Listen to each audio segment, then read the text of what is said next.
The icy November wind howled through the Adalar forest. Deep inside Hitler's command complex, tension filled every corner of the conference room. Maps sprawled across wooden tables.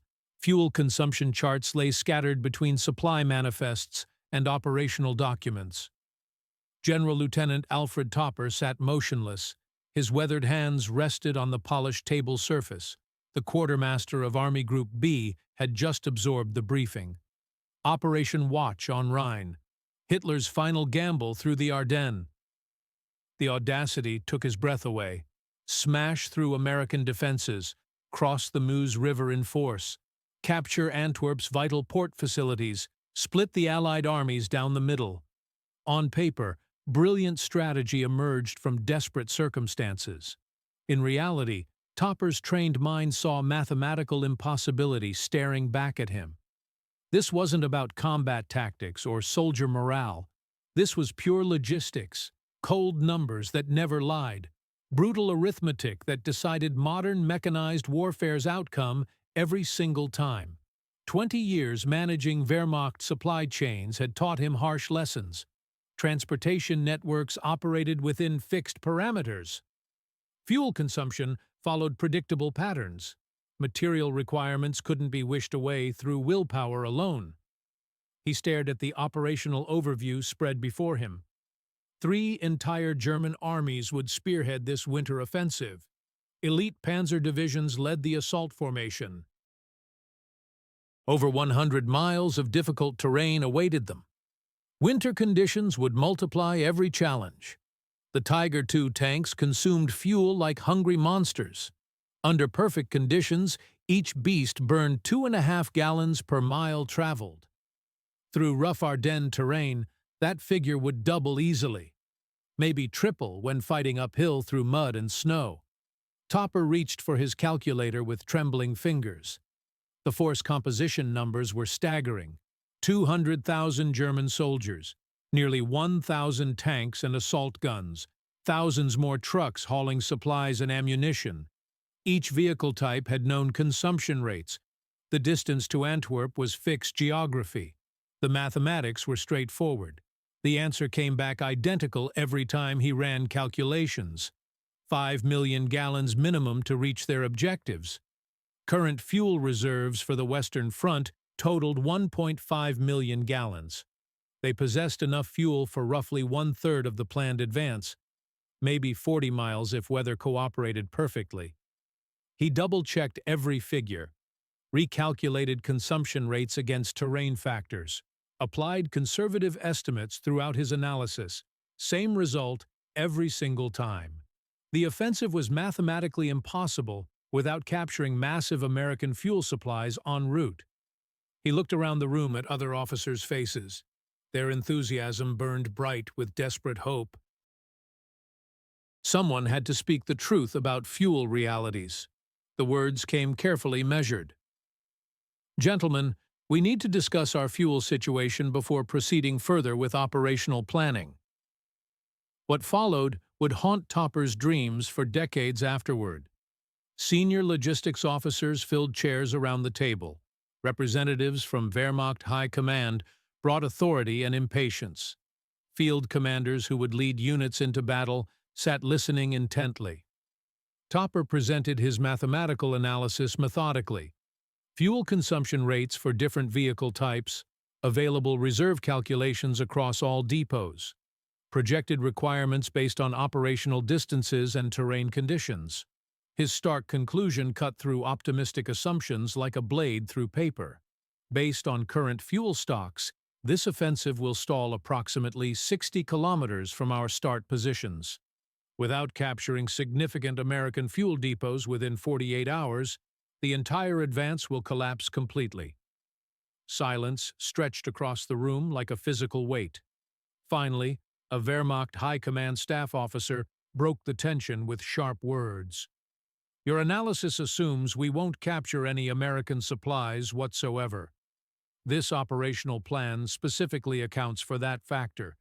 The Americans will abandon their fuel depots during their inevitable retreat. We'll turn their own resources against them effectively." Topper chose each word with surgical precision. Sir, that assumption carries extremely high risk levels. American forces may destroy their fuel supplies rather than allow us to capture them. We should plan contingencies for that possibility. The staff officer's tone turned accusatory immediately.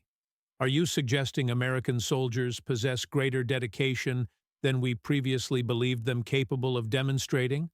Basic military doctrine dictates that any competent commander faced with enemy breakthrough would deny critical resources. This isn't about dedication. It's about standard defensive procedures.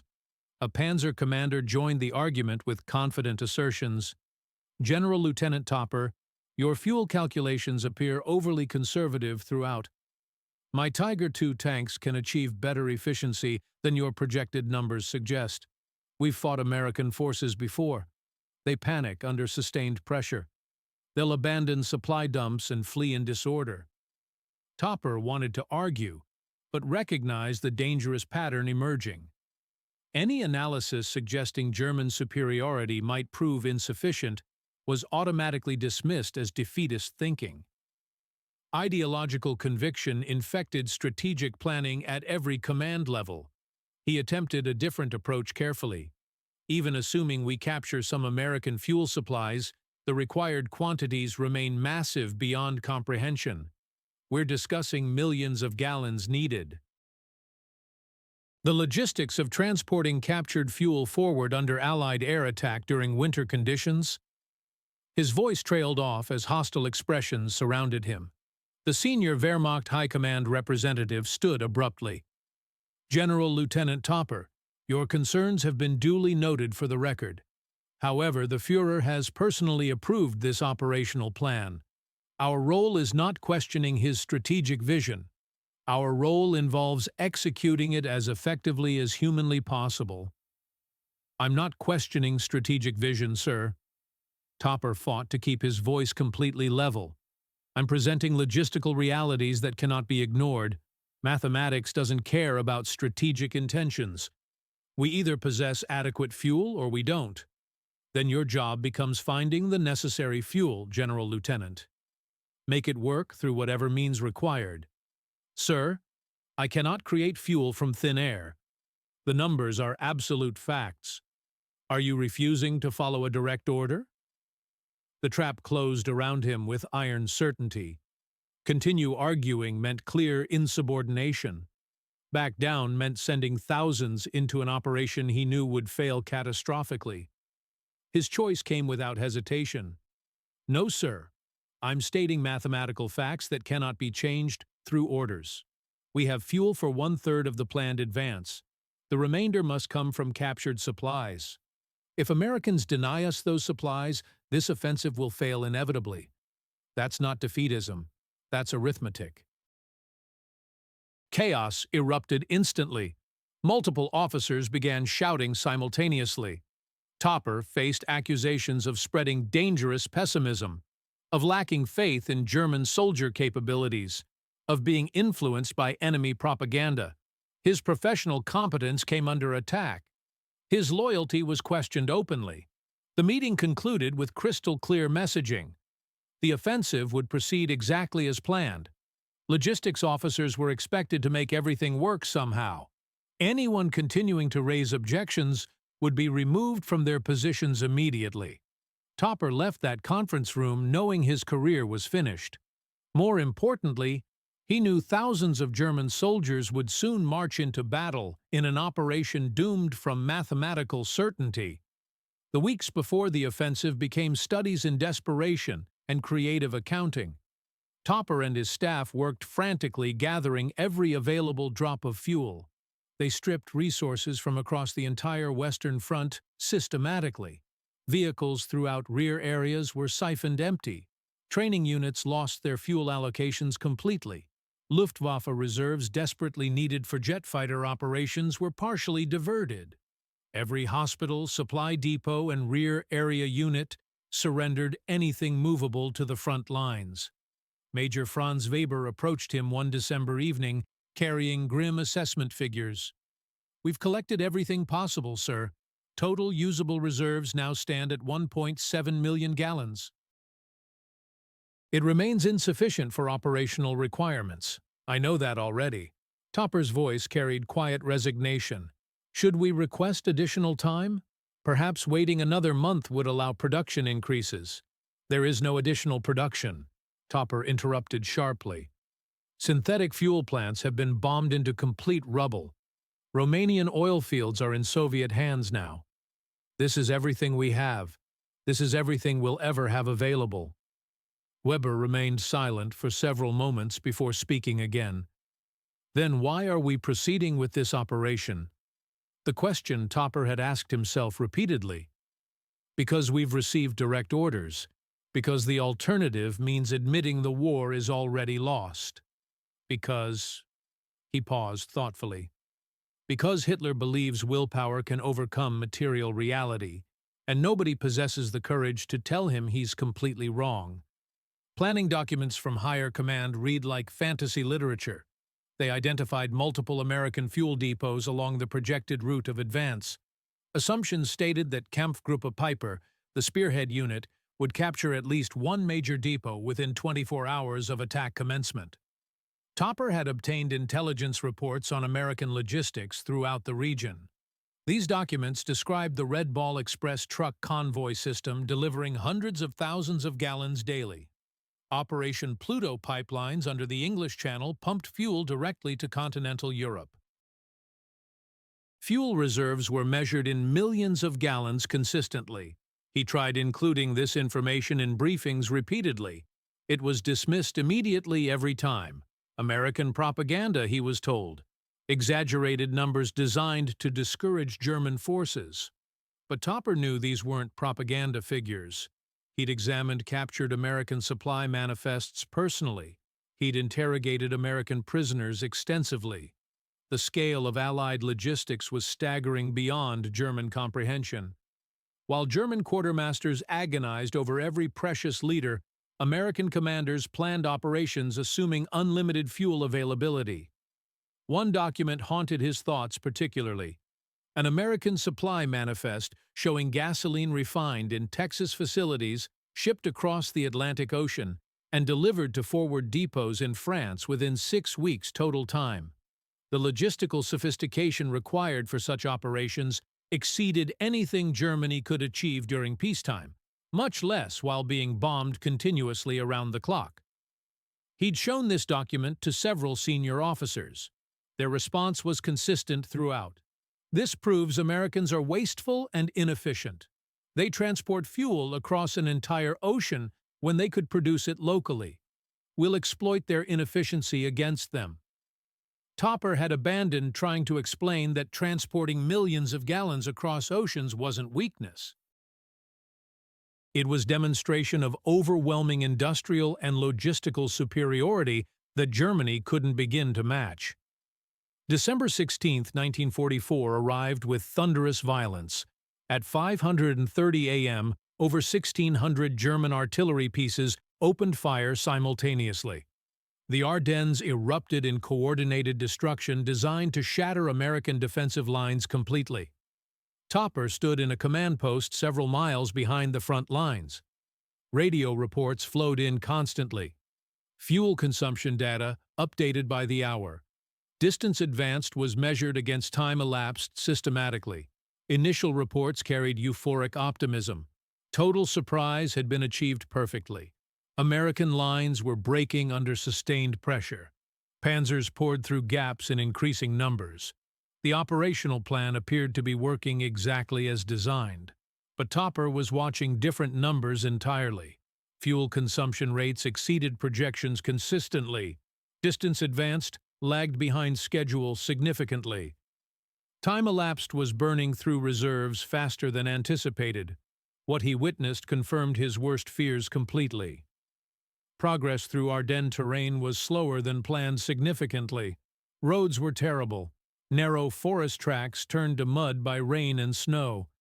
Tanks supposed to advance at 20 kilometers per hour were crawling at half that speed consistently. They were burning fuel at catastrophic rates throughout.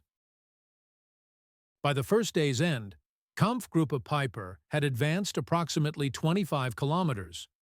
They'd consumed roughly one-third of their total fuel allocation. At this rate, they'd run completely dry long before reaching the Meuse River, much less distant Antwerp. Topper's staff tracked every fuel depot movement, every supply convoy route, every liter flowing toward the front lines. The numbers painted grim pictures consistently. Fuel reserves were being depleted faster than even conservative estimates had anticipated. Difficult terrain was consuming supplies at rates that even Topper's most pessimistic calculations hadn't fully accounted for accurately. December 17th brought news Topper had been dreading. Kampfgruppe Peiper had discovered an American fuel depot near Bullingen. Initial reports carried ecstatic excitement.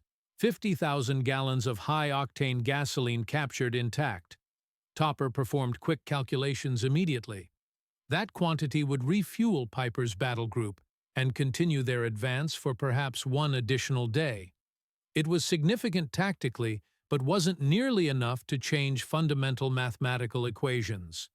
Then came reports that made Topper's blood run cold with certainty. American engineers were systematically destroying fuel depots ahead of the German advance. At Stavelot, over 2 million gallons had been set ablaze completely. At Malmedy, another major depot was destroyed. At Spa, the same story repeated. Topper watched in horror as Americans did exactly what he'd predicted months earlier. They denied their resources to enemy forces. They did it with casualness that spoke to overwhelming abundance. They were burning more fuel in single weeks than Germany had allocated for the entire offensive operation. One staff officer stared at destruction reports with complete bewilderment. They're burning millions of gallons casually.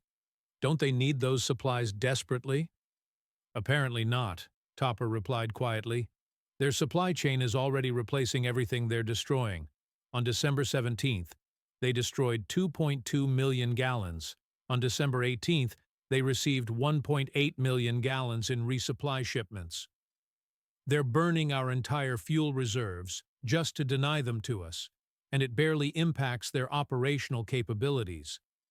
The psychological impact of this revelation was crushing beyond words. For years, German propaganda had portrayed America as weak, inefficient, wasteful. Reality proved exactly the opposite. American logistics operated at scales that made German efforts appear primitive by direct comparison.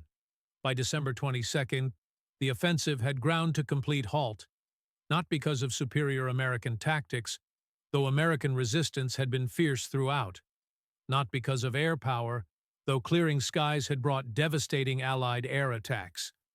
The offensive stalled because panzers ran out of fuel completely. Kampfgruppe Peiper, the farthest penetration achieved, had reached Stoumont, approximately 60 kilometers from the start line, exactly where Topper's mathematical calculations had predicted they would stop months earlier. Peiper's Tigers and Panthers, some of the most advanced fighting vehicles in the world, sat immobile, not destroyed by enemy action, not damaged beyond repair, simply out of fuel completely. On Christmas Eve, Peiper received orders to abandon all heavy equipment and break out on foot. Of 5,000 men who'd started the advance, fewer than 800 made it back to German lines alive. Tigers, Panthers, and assault guns representing millions of Reichsmarks and irreplaceable manufacturing capacity were left behind, destroyed by their own crews to prevent capture. Similar scenes played out across the entire front consistently. 6th Panzer Army, 5th Panzer Army, 7th Army all ground to halt as fuel supplies evaporated completely. Some units made it 40 kilometers, others barely 20. None came close to the Meuse River, much less Antwerp.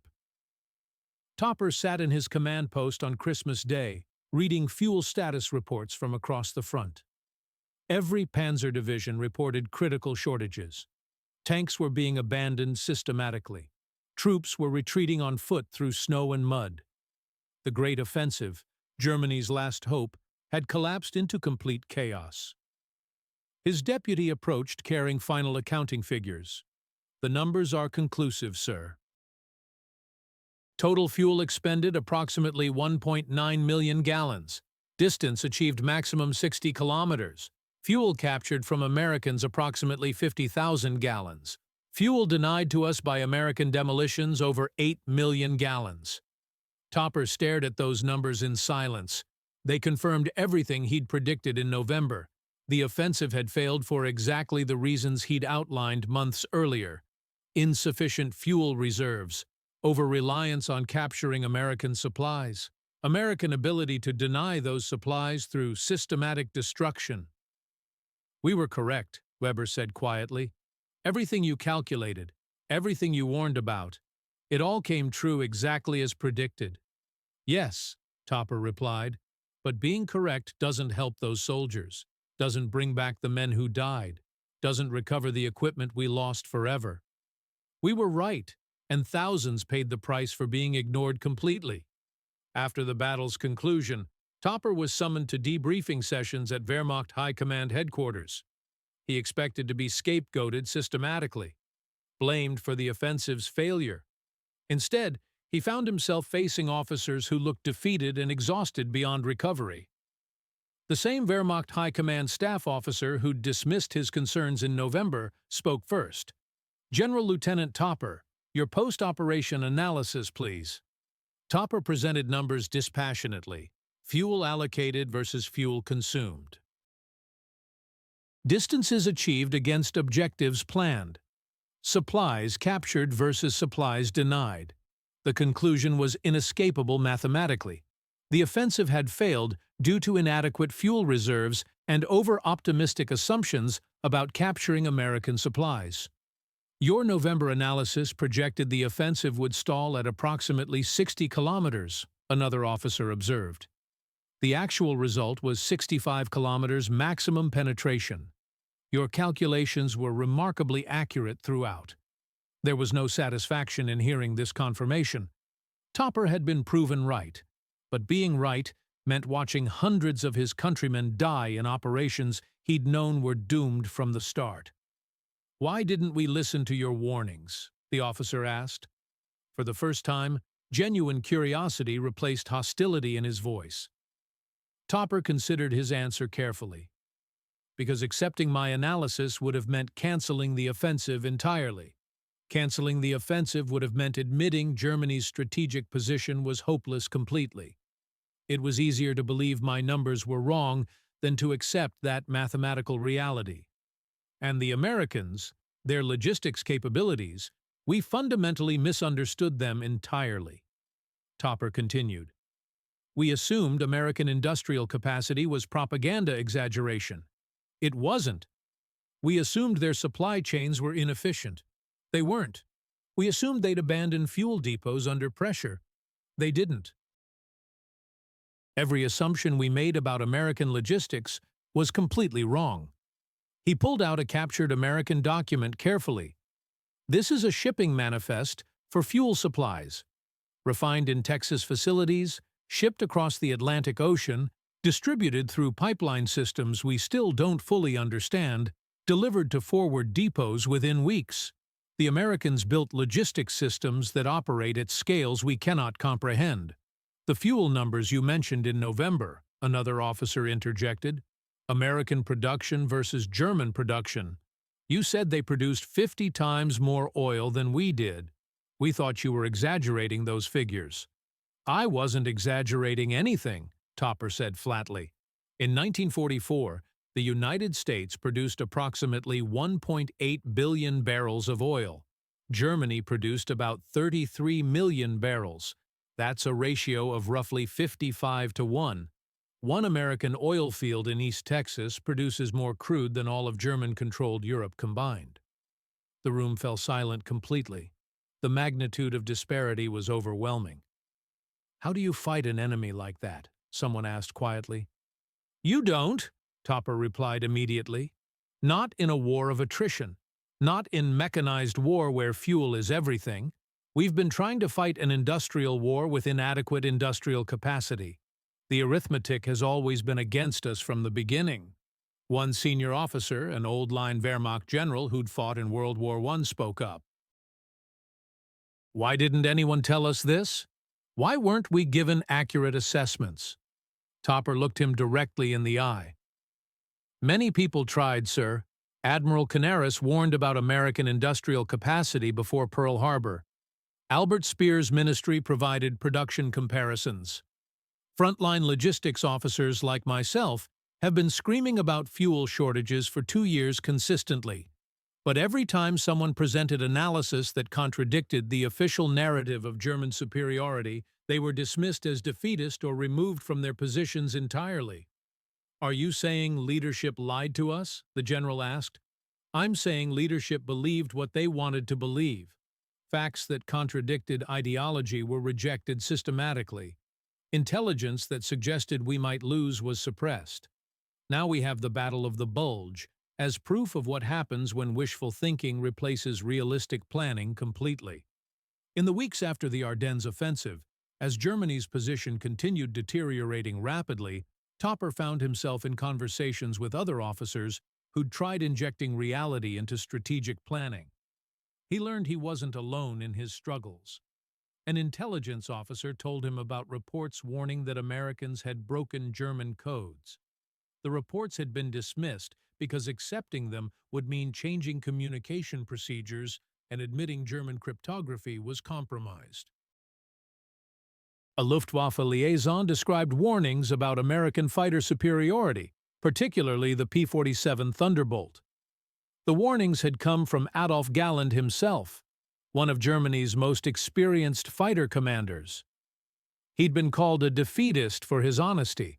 A staff officer from Army Group B mentioned pre-battle warnings from Sepp Dietrich, commander of 6th Panzer Army, about fuel shortages. Dietrich had been told his concerns were noted and then completely ignored. Topper realized he was part of a systematic pattern.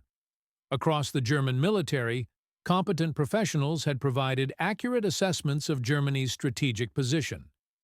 Across the board, those assessments had been rejected because they contradicted Nazi ideology. The pattern was consistent and fatal throughout. Present evidence of Allied superiority dismissed as propaganda. Calculate material disadvantages, accused of defeatism. Warn about operational impossibilities, told to make it work anyway.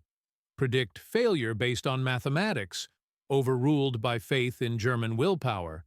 The Ardennes offensive was just the most spectacular example, but the same dynamic had played out countless times before. Operation Barbarossa launched with insufficient logistics for campaigns into Russia's depths. The Battle of Stalingrad continued long past any reasonable hope of success. The Kursk offensive launched despite warnings about Soviet defenses. In every case, competent professionals had warned of problems. In every case, they'd been ignored systematically. In every case, their predictions had come true, usually with catastrophic casualties attached. What haunted Topper most was how obvious the conclusion should have been. The numbers were available through intelligence channels. Anyone willing to look honestly at data could see that Germany couldn't win industrial wars against the combined might of the United States, Britain, and the Soviet Union. American production statistics were available through intelligence. In 1944, the United States produced over 96,000 aircraft. Germany produced about 40,000. American shipyards launched more tonnage than all other nations combined. American oil production exceeded everyone else's total by orders of magnitude. The Soviet Union, fighting on its own territory with shorter supply lines, was producing tanks and artillery at rates Germany couldn't approach. T-34 production alone exceeded Germany's total tank output. Britain, though smaller, had intact industrial base and American lend-lease supplies that more than compensated for its limitations. Against this coalition, Germany was fighting with shattered industrial infrastructure, critical resource shortages, and military doctrine that emphasized quality over quantity when quantity was decisive. The mathematics were brutal and inescapable. Germany was outproduced in every category: aircraft, tanks, trucks, fuel, ammunition, everything. The disparity wasn't small enough for superior tactics or better-trained soldiers to overcome. It was overwhelming. Topper had tried explaining this to anyone who would listen. The response was always identical. German will and determination will prevail. We've always been outnumbered. We'll find a way, somehow. But modern industrialized warfare didn't work that way. In World War I, Germany had nearly won, despite being outnumbered because the war had been relatively static, fought from trenches where manpower mattered more than industrial output. World War II was different completely. It was war of motion, of mechanized armies that consumed fuel and ammunition at staggering rates. In such war, the side with more factories, more oil, and more resources would inevitably win. The Ardennes offensive had proven this beyond any doubt. Germany had assembled its best remaining forces, achieved total surprise, and initially broke through American lines, and still failed because they ran out of fuel, not because American soldiers fought better, not because of superior American tactics, because America had more gasoline. Topper survived the war and was interrogated by American logistics officers after Germany's surrender. They were fascinated by his November 1944 analysis predicting the offensive would stall at 60 kilometers. "You were remarkably accurate," an American colonel observed. "Our own analysts estimated the Germans would run out of fuel at roughly the same point." "How did you know?" "Basic mathematics," Topper replied. "Fuel consumption rates, available reserves, distance to objective. The calculations weren't complex, they were just honest. But your superiors ignored you completely?" "Yes, because accepting my analysis would have meant canceling the operation. That would have meant admitting Germany's position was hopeless." The American officer nodded thoughtfully. "We found similar reports from other German logistics officers, all warning of fuel shortages, all dismissed systematically. Did you find the one I wrote about American fuel production? The comparison showing the United States produced 50 times more oil than Germany?" "We did find that. It was marked exaggerated Allied propaganda in the files." Topper laughed bitterly. "If anything, I underestimated American capacity. I didn't know about all your pipelines. I didn't realize you were burning millions of gallons just to deny them to us. The scale of your logistics was beyond what I could imagine. Why do you think German leadership couldn't accept reality?" Topper thought for a long moment before answering. "Because the Nazi regime was built on myths, racial superiority, German invincibility, the idea that willpower could overcome material disadvantage. To accept that American industry was superior would undermine the entire ideological foundation. So they rejected evidence, they dismissed warnings, they sent armies to die, proving that mathematics doesn't care about ideology." The American officer made notes, then asked, "If you could go back, knowing what you know now, what would you do differently?" "I would have resigned," Topper said immediately. "I would have refused to participate in planning an operation I knew was doomed. Instead, I stayed. I made the numbers work as best I could. I convinced myself that minimizing disaster was better than nothing. But all I really did was make it possible for thousands to die in a failed offensive that never should have been launched. You blame yourself? I blame a system that punished truth-telling and rewarded conformity. But yes, I blame myself for not having the courage to refuse. Being right doesn't absolve me. It just means I knew better and participated anyway." The story of Ardennes logistics planning is a microcosm of Germany's largest strategic failure. Across the German military and government, competent professionals provided accurate assessments of Germany's deteriorating position. Across the board, those assessments were ignored or suppressed. The pattern repeated with such consistency that it couldn't be coincidental. It was systemic. The Nazi regime had created culture where loyalty meant agreement, where questioning approved plans was career-ending, where ideology trumped evidence every single time. Admiral Canaris warned about American industrial capacity, dismissed, and eventually executed. Albert Speer calculated Germany couldn't win production wars, remained silent to preserve his position. Adolf Galland recognized American air superiority, called defeatist. Sepp Dietrich knew the Ardennes would fail for lack of fuel, overruled completely. Alfred Topper proved mathematically the offensive was impossible, ignored systematically. The warnings came from different branches at different times, addressing different aspects of the war, but they all told the same story. Germany was fighting industrial war it couldn't win against enemies with overwhelming material superiority. The response was always identical: denial, dismissal, and accusations of defeatism, because accepting truth would have required fundamental changes that the Nazi regime couldn't make without acknowledging its entire ideological framework was flawed. The Ardennes offensive stands as perhaps the clearest example of this dynamic. Logistics officers calculated the offensive would fail. They presented their analysis. They were ignored. The offensive failed exactly as predicted. Even then, the lesson wasn't learned. Leadership's response wasn't to question their decision-making process, but to blame execution, bad luck, or insufficient determination. Topper's November 1944 analysis should have ended Ardennes planning immediately. Instead, it ended several careers, including his own.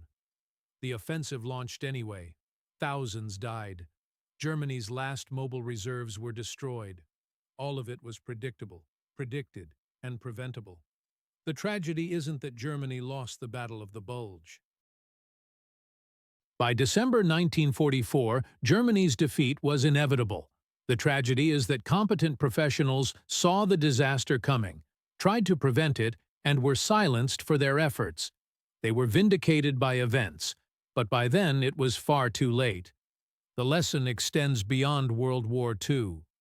When systems punish accurate assessment and reward optimistic conformity, when ideology becomes more important than evidence, when loyalty means never questioning approved plans, catastrophic failure becomes inevitable.